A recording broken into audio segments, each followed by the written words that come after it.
on est censé le mettre couché, arriver à notre troupeau et lui dire Bah, l'ordre de c'est départ. sur des animaux habitués et sur des animaux pédagogiques comme cela, c'est la meilleure des solutions. Pourquoi?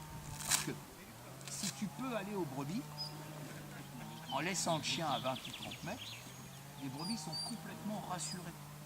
Et une fois que tu es aux brebis, tu peux gérer.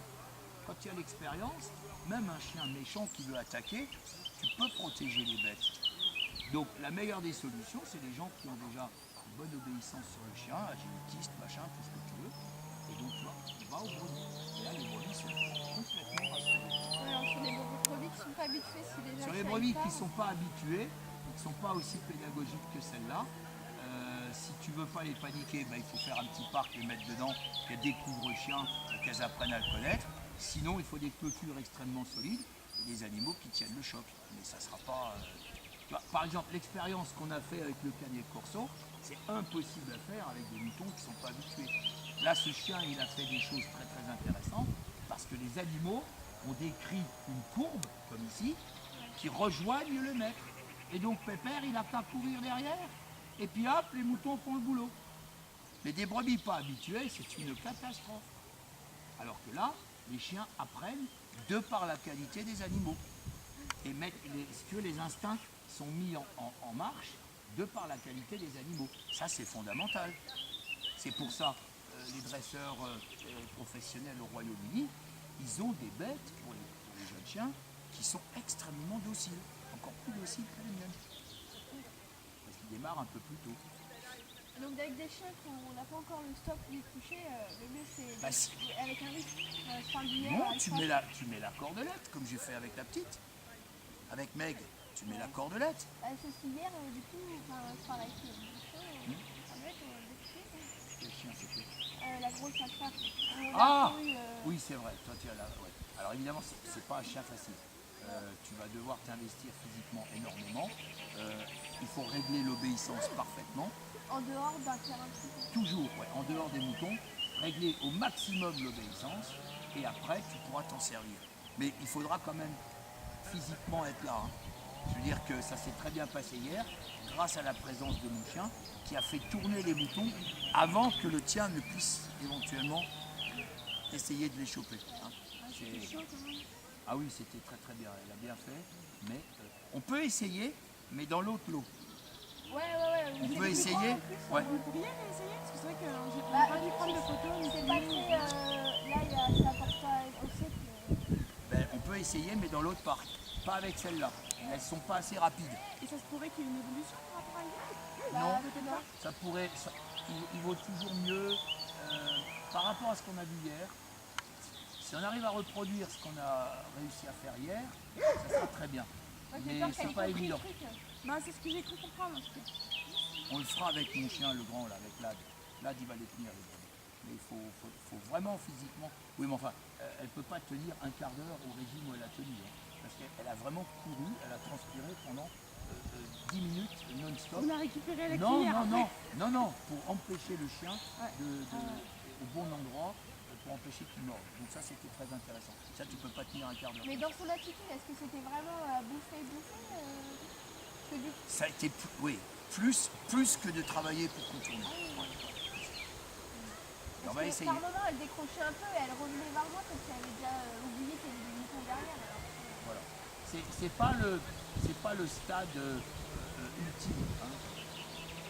On a quand même obtenu le contournement, on a quand même obtenu la volonté du chien Bah, de même ça, je rabattre. pensais pas en fait. Enfin, connaissant un cas. Bah ouais, mais la feuille, elle a pas. Elle a Oui, tourné juste pour m'aider. il faut la feuille, hein. Ah bah, obligatoire. Hein.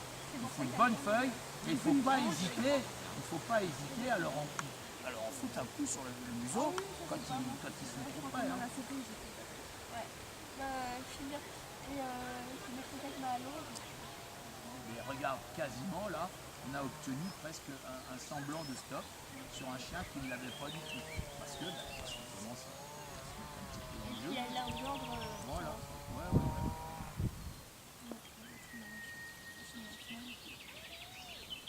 Et oui, il échange. Mais elle a un bon chien. C'est dommage qu'elle ait un bon Australien. Maintenant, ils sont finis. vendent ça 1500, 2000 euros pour les meilleurs sujets. Et ils sont complètement perdus. Très bien. Voilà. Ouais, c'est bon.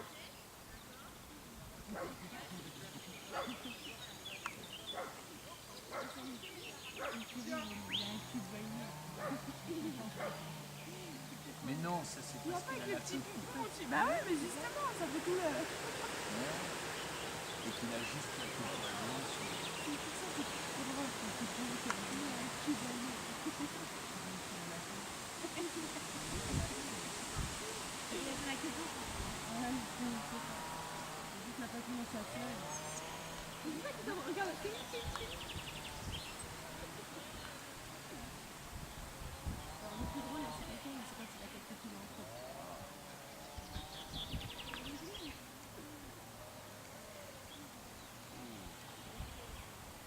Presque, c'est vrai qu'on n'a pas trop prévu, du coup. Moi, j'ai emmené un peu les roues, finalement.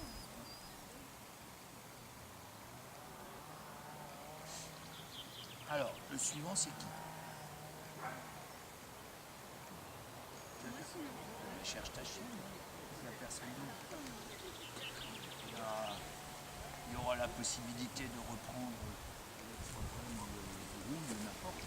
Mais moi, je cherche la chine. Et ces chiens-là, c'est des plus âgés ou ils sont pas encore en route? Eux, là? Ouais. Ah non, non, ça c'est bon. Oui, ceux-là, ils sont tout à fait bons. Ça, c'est les deux derniers de l'équipe. Ça, c'est les chiens qui font le travail à la maison, qui travaillent sur les vaches. Quand je suis en formation avec mes paysans. Et puis, ils sont, comment dirais-je, pourris aussi déjà, mais bon, ils sont plus mis sur le travail. Ils font le mauvais boulot. Ils préservent un peu les ils sont aussi bons. Là, des extraordinaires. Et le baron, c'est des borders, c'est toléré et ça reste. Ah oui, mais c'est historique. Depuis le début que la race existe, il y a toujours eu du tricolore. Toujours. On le voit très peu. Bon, c'est vrai que des chiens comme là, il n'y en a pas beaucoup. Ouais, mais ça a toujours existé. Il y a quoi comme couleur dans le border? Ben, il y a noir et blanc,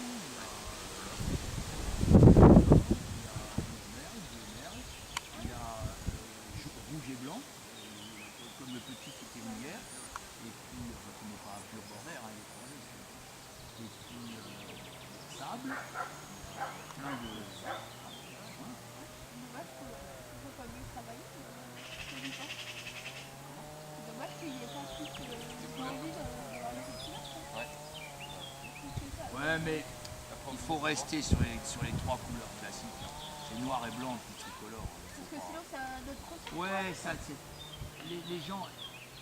Si tu reproduis pour avoir des couleurs, tu flingues les aptitudes du chien. On ne doit jamais reproduire pour avoir des couleurs. Il faut reproduire sur des bleus. Quand il sort un bleu merle sur un accouplement de deux noirs et blancs, ça veut dire qu'il y a un bleu merle qui est resté dans une des deux lignées. Et là, je suis dessus, là. Il sort. Il ne faut pas reproduire un Non, mais je veux un dire, rouge si, merle le avec bleu un merle, bleu. si un bleu merle est bon, Ouais, il y en a très peu qui sont vraiment très. C'est noir et blanc et tricolore, c'est les couleurs de base et c'est là qu'on a les meilleurs mentales, meilleurs de tout. Les gens aiment beaucoup les couleurs aussi. Ça, c'est dû à quoi? C'est dû à la sélection qui était pas allée sur essentiellement ces trois types de chiens-là? Ou c'est vraiment... Non, c'est parce que on a dans le pool génétique des borders plein de chiens et que il y a les pas dedans. ouais, il y avait pas de- et que ces gènes couleurs ils sont nombreux, hein, ils ressortent. Il y a l'autre pas dedans. Ils ressortent parce que ça existe et que comme c'est pas vraiment une race.